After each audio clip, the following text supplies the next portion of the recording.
toute l'actu sur Avignon avec Frédéric Plat. Bonjour à tous, si vous avez eu chaud hier, sachez que la donne annoncée est la même pour aujourd'hui. Il va faire jusqu'à 32 degrés en Vaucluse. Ce matin, il fait 14 degrés à Avignon. On profite de cette douceur. Le reste de la semaine sera toujours chaud et plutôt bien ensoleillé. C'était la météo sur Énergie Avignon avec Centerfet, le spécialiste de la fête au Pontet.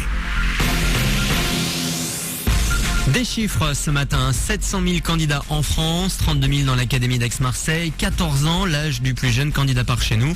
La grosse machine est lancée, début du bac 2012 ce lundi avec la philo dans moins d'une demi-heure. Le français à 9h30 pour les bacs pro, résultat le 6 juillet. Cette année, l'accent a été mis sur la lutte contre la fraude avec des détecteurs de portables installés dans certains lycées. Bon courage à tous ceux qui vont plancher sur leur sujet. Le peuple a voté, la gauche est majoritaire à l'Assemblée. À l'issue du second tour des législatives hier, le Parti socialiste obtient même la majorité absolue avec 314 députés. En Vaucluse, il n'y a que dans la première circonscription d'Avignon qu'on a voté à gauche.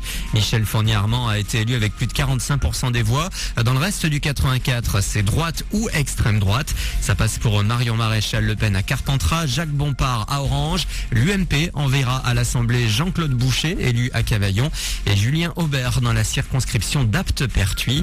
On retiendra également de cette élection que Patrice Prat, socialiste, a été élu dans la 3e circonscription du Gard et Bernard Renès l'a emporté dans le nord des Bouches-du-Rhône, la 15e circonscription. Dans l'actu également, la grève qui entre dans son 8e jour aujourd'hui sur le réseau Transdev. Des grévistes ont ce matin bloqué des cars au départ de Bédouin. Toutes les infos trafic sont à retrouver sur le www.sudest-mobilité.fr et www.tcra.fr. On est donc à moins de 30 minutes de la philo, début des épreuves du bac ce matin et après l'examen, ce sera vacances. L'un des tubes cet été, le Takata des Takabro. Le trio est composé de Rodriguez, chanteur et chorégraphe cubain, et de deux producteurs italiens, Sapienza et Romano, qui ont composé la musique. Le groupe a d'ailleurs encore beaucoup de projets, le détail avec Romano. Nous sommes en pleine préparation d'un album, on espère d'ailleurs le finir le plus tôt possible, mais avant sa sortie il y aura un nouveau single.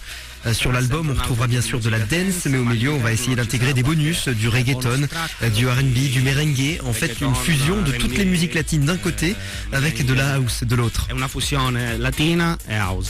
Et là, le premier album des Takabro pourrait sortir à la rentrée. Voilà pour vos infos.